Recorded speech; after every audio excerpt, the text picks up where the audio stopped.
Hai Gary. Reva. Ya, kamu udah siap belum nih? Kita mau ketemu sama Pak Jimmy. Udah dong, aku udah mandi, udah wangi. Kita hari ini mau tanya tentang apa ya? Lupa aku. Itu penulis yang dari Rusia juga. Oh iya. Yang tulis cerita anak-anak ya? Iya. Oh iya. Kamu pernah baca cerita anak-anak apa aja, Reva? Si Kancil mencuri timun. Kamu tahu itu? Tahu. Tapi emang Kancil suka makan timun? Aku belum tahu tuh bener atau enggak. Timun enak sih. Iya. Kalau Gary? Aku pernah baca buku ini, mamaku pernah beliin sebuah topi untuk Ivan. Wih, bagus itu Reva bukunya. Topi untuk Gary ada nggak? Oh iya, aku yang pakai topi ya. Iya. Oh iya. Yuk kita cepet yuk ke rumah Pak Jimmy. Nanti keburu kesorean. Oke, yuk.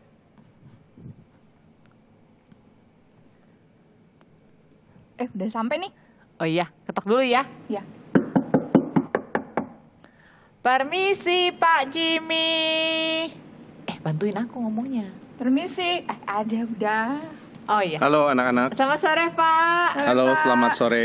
Kami udah nggak sabar pengen tahu cerita. Salah. Penulis cerita anak-anak. Oh iya, Yang Leo dari Tolstoy Rusia. itu ya. Oh iya, Tolstoy. Siapa Iya. Pak namanya? Leo Tolstoy. Wah namanya lucu Waduh, ya. nama Rusianya susah. Lev Nikolaevich Tolstoy. Buju nggak bisa Pak, namanya susah. Iya, Leo aja. Iya. Gimana Pak Leo Tolstoy itu? Wah, Leo Tolstoy juga mirip-mirip dengan Dostoyevsky ya. Dia punya kehidupan yang sulit sekali. Emang orang-orang Rusia tuh hidupnya sulit-sulit gitu ya Pak? Nggak semua, tapi yang hidupnya sulit ternyata dipakai Tuhan jadi orang-orang penting ya. Mau jadi orang penting? Mau, tapi hidupnya harus sulit ya Pak? Ya karena waktu kita menjalani hidup yang sulit, kita jadi dibentuk untuk memahami tentang Tuhan, tentang manusia lebih dalam dari orang lain yang nggak sulit. Oh gitu. Lalu dia sulitnya apa Pak Jimmy? Oh ada banyak. Dia sebenarnya orang kaya ya. Dia lahir dari keluarga bangsawan. Tapi waktu umur 2 mamanya meninggal, lalu umur 9 dia udah nggak punya papa juga. Wah. Jadi dari kecil dia dipelihara sama saudara-saudaranya. Wah kesian amat. Nah terus dia juga mengalami pahitnya perang, kesulitan di tengah-tengah perang yang bikin menderita. Bahkan dia pernah ngomong hal-hal yang waduh benar-benar gelap sekali. Maksudnya? Dia bilang dia kan hobi berburu, dia punya badan itu kuat, besar, binaragawan. Wow. Dia bilang saya ini bisa kerja 5 sampai 8 jam tanpa merasa lelah. Kerja fisik. Nah dan dia juga sehat sekali, tapi dia bilang dia sangat ingin untuk nggak hidup lagi. Loh kenapa? Ya itu karena dia udah mengalami, dia menganggap bahwa hidup itu kayak nggak ada arti. Wah, ini harusnya bukan diskusi dengan anak-anak ya. Iya, kami jadi bingung Pak, artinya apa itu? Mungkin hidup. Apa Reva tahu arti hidup ini Reva? Dia Belum bilang tahu. gini, dia takut mati. Tapi dia lebih takut lagi kalau harus hidup. Waduh nanti harus gimana, nanti harus kerja apa, harus jadi kepala keluarga atau apa. Banyak sekali yang bikin takut. Lalu kalau menderita bagaimana, kalau sedih bagaimana, itu yang bikin dia kepikiran banyak sekali hal. Terus gimana dia mengatasinya Pak caranya? Wah ini pergumulan yang panjang sekali. Tapi dia justru di waktu dia sudah makin dewasa, dia mengatakan dia dapat kekuatan justru dari baca khotbah di bukit. Oh ya? Banyak yang bikin khawatir itu dibuat nggak ada sama Tuhan Yesus.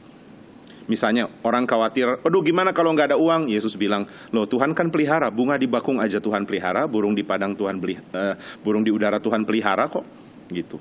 Terus waktu orang bilang, saya takut kalau nanti diserang orang bagaimana, kalau dijahatin orang bagaimana? Tapi Tuhan Yesus bilang, kalau kamu ditampar pipi yang satu, berikan pipi yang lain. Wah, ini bikin Tolstoy kaget loh, kok bisa seperti ini jawabannya? Luar biasa sekali bagi Tolstoy. Dia orang Kristen Pak. Dia orang Kristen, dia mengaku dirinya Kristen, tapi dia sempat kecewa sama gereja. Kenapa Pak? Ya karena ada pemimpin-pemimpin yang serakah, ada orang-orang yang nggak menjalankan yang Tuhan mau menurut Tolstoy. Tapi akhirnya dia kembali lagi ke gereja Pak. Ya dia kembali menjadi orang Kristen yang tetap mengkritik gereja, karena ya memang gereja harus dikritik dalam hal itu. Karena pemimpin-pemimpinnya misalnya lebih senang kedudukan, lebih senang uang daripada menjadi orang-orang yang mengikuti Tuhan Yesus. Nah makanya Tolstoy berusaha untuk ikut Tuhan Yesus juga. Misalnya dia nggak mau terima warisan, Lalu royalti dari buku-bukunya, royalti itu waktu bukunya dijual dia punya hak untuk dapat uang, Oh, itu ditolak semua. lah terus? Nah itu istrinya jadi marah, lo gimana sih? Ini waktu dia udah menikah ya. Iya. Waduh gimana nih uang masa ditolak terus, nanti kita hidupnya bagaimana? Jadi pernikahannya pun jadi banyak masalah gara-gara itu. Iya. Tapi dia bisa akhirnya jadi penulis yang terkenal itu gimana Pak caranya? Oh iya, dia pertama dia lakukan trip perjalanan ke Eropa, ketemu penulis-penulis hebat. Dia ketemu misalnya Victor Hugo dari Prancis. Lalu dia ketemu juga penulis-penulis lain yang bikin dia jadi terbuka sekali dengan dunia sastra. Oh, Wah, dia sangat senang menulis, lalu dia mencoba untuk membuat karya yang belajar untuk lihat tentang manusia. Jadi dia percaya sekali bahwa tulisan sastra, novel itu ya, buku itu bukan cuma untuk hiburan. oh, Bisa buat apa, Pak? Itu bisa buat pendidikan.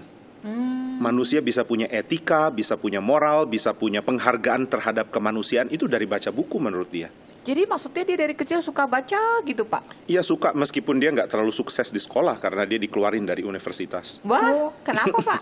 Karena dianggap oleh guru-gurunya, oleh dosennya, ini orang nggak bisa belajar dan nggak mau belajar. Wih, salah mereka ya. Iya. Wah, kalau harus baca dari kecil berarti kita sekarang dong juga harus mulai suka baca. Nah, Tolstoy sangat perhatikan ini, makanya dia tulis cerita untuk anak-anak juga. Yeay. Seperti apa, Pak? Wah, ada banyak cerita-cerita Kancil, Pak, pendek. kancil. Bukan, cerita-cerita Indonesia. pendek yang dikumpulkan untuk anak-anak ya. Ada banyak sih. Bapak nggak pernah baca salah satunya, sayangnya. Mungkin kamu yang baca ya. Iya. Bapak justru taunya ada sebuah novel yang tebal sekali namanya War and Peace. Hah? Artinya apa Pak? Artinya perang dan damai. Oh iya. Peace, Reva, peace. Iya. Ceritanya? Ini novel tadinya Tolstoy bilang saya mau tulis novel yang nggak terlalu panjang lah, mungkin 300 halaman aja. 300 halaman Nggak terlalu panjang. Iya, jadinya 1.400 halaman. Iya, panjang Aduh. sekali. Nah, dia mau tulis tentang pergumulan di dunia perang. Wah, seru dong ini ya. Wah, nggak seru bagi Tolstoy, ini menakutkan. Perang itu mengerikan. Oh iya benar. Kecuali di film ya Pak. Iya, yang nonton seneng, tapi Iya, yang benar. benar-benar perang nggak seneng. Nah, dia bahas itu karena Rusia mau perang dengan Turki di tahun 1828. Oh. Nah, tapi dia pikir jangan cuma waktu lawan Turki dong, dia mundur kira-kira di tahun 1805 mungkin ya, waktu perang Prancis dengan Rusia. Nah, itu dia tulis tentang banyak sekali cerita, itu cerita tebal dan juga cerita tentang banyak orang, nggak ada tokoh utama. Wah. Jadi cerita tentang satu orang yang punya istri dan punya adik, adiknya pergi perang, kemudian mereka ini orang-orang aristokrat ya, bangsawan-bangsawan Rusia yang lagi disindir sama Tolstoy. Wah, bangsawan Rusia itu bicaranya bukan tentang perang, tentang kesulitan. Mereka awalnya bicara, wah perang mengerikan ya. Tapi habis itu bicara lagi tentang, anggur yang enak ini udah pernah coba belum? Lagi-lagi bicara tentang hal-hal yang menyenangkan aja. Makanya jadi tebel ya. Iya, terus bicara tentang pernikahan lah, tentang ada orang yang mau menikah dengan satu orang tapi senangnya orang yang lain, aduh banyak sekali hal. Itu dia jadi nggak terus konsen. tulis di situ. Jadi kemana-mana. Wah. Tapi kalau baca buku banyak gitu gimana bisa konsen ya Pak? Tokoh-tokohnya banyak. Kami berarti harus dari sekarang belajar baca dibiasain gitu Pak. Belajar baca yang cerita-cerita anak-anak dong.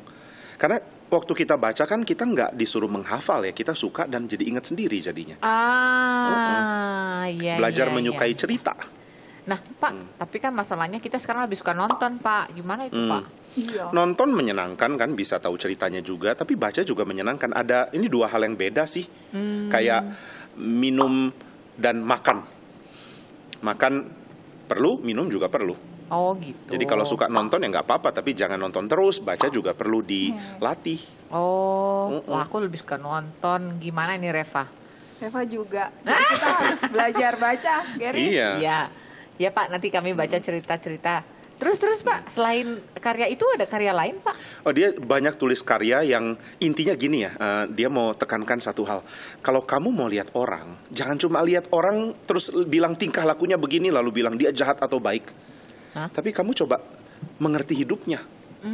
Jadi setelah tahu hidupnya baru kita bisa ngerti, oh ternyata dia gini karena begini toh. Nah, menurut Tolstoy banyak orang di Rusia terutama di golongan tinggi itu gampang sekali menghina orang lain.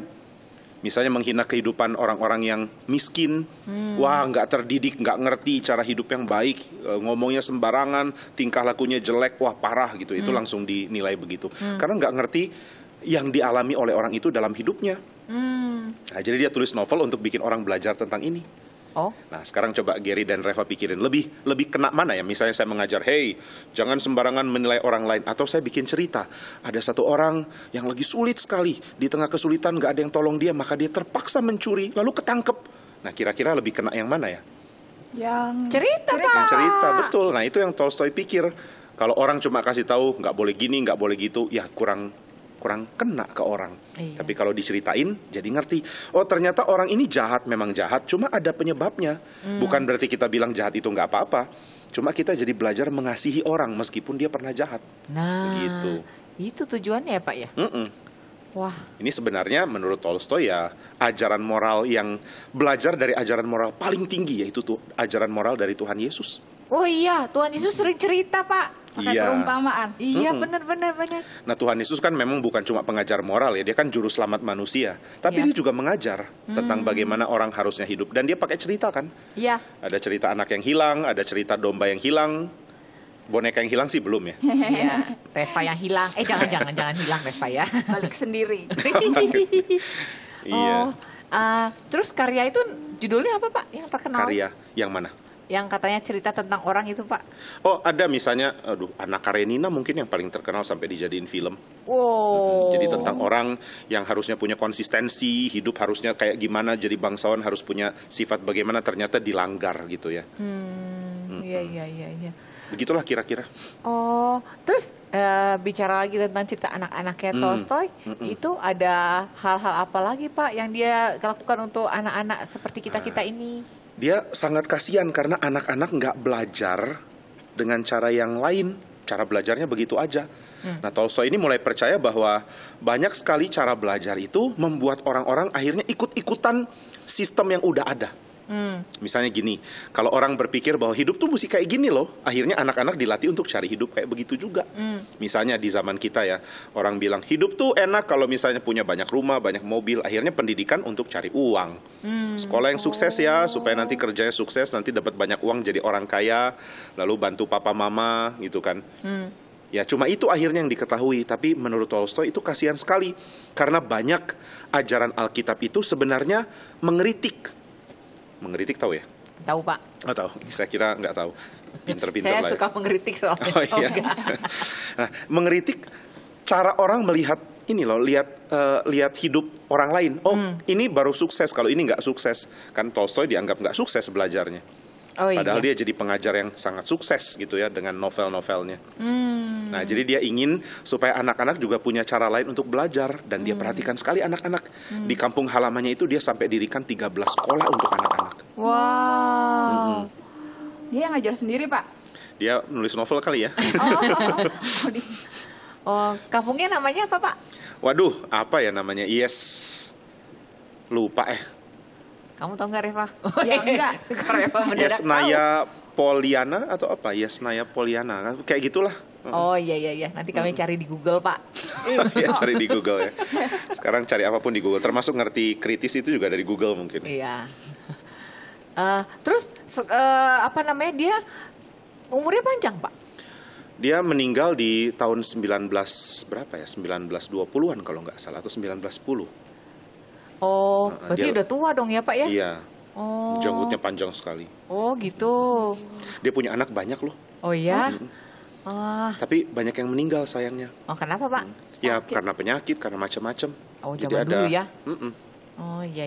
Jadi ada 8 yang bertahan hidup. Pak, kalau dampaknya dari apa ya karya-karya Tolstoy ini bagi dunia ini apa Pak ya? Salah satunya mirip Dostoyevsky, orang jadi belajar tentang psikologi manusia, tentang masyarakat, tentang society, dan mulai belajar untuk melihat gimana orang harusnya mengerti tentang manusia. Gitu. Nah, Tolstoy ini unik, dia banyak tulis cerita tentang orang-orang aristokrat. Aristokrat itu bangsawan. Tapi inti tulisannya mengeritik mereka gitu ya.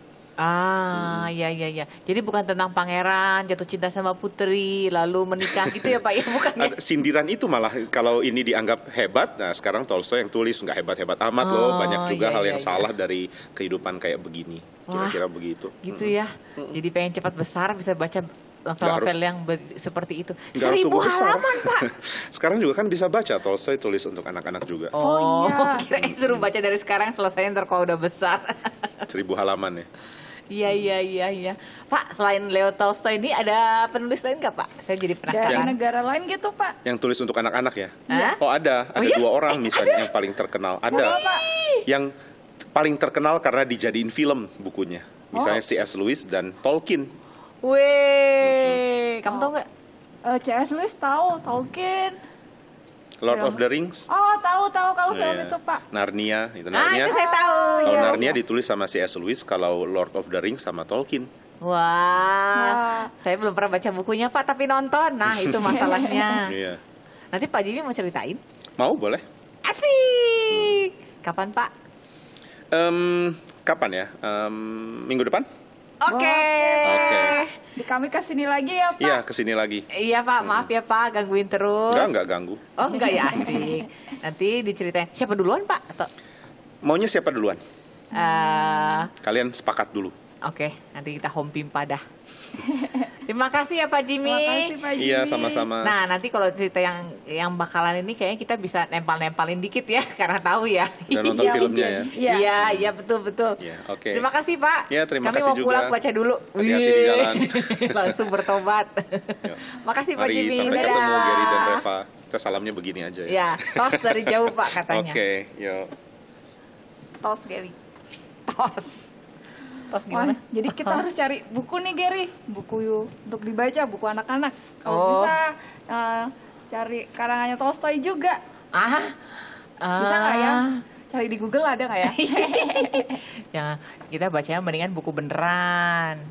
Misalnya, Supaya nggak kerusak mata maksudnya.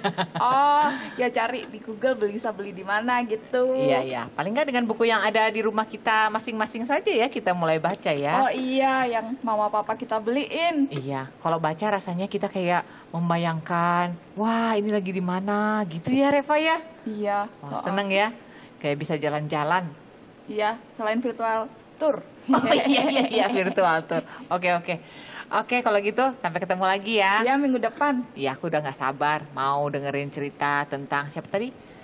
Tolkien dan C.S. Lewis. Iya. Sip. Bye teman-teman, sampai jumpa minggu depan. Teman-teman, sampai ketemu. Bye-bye.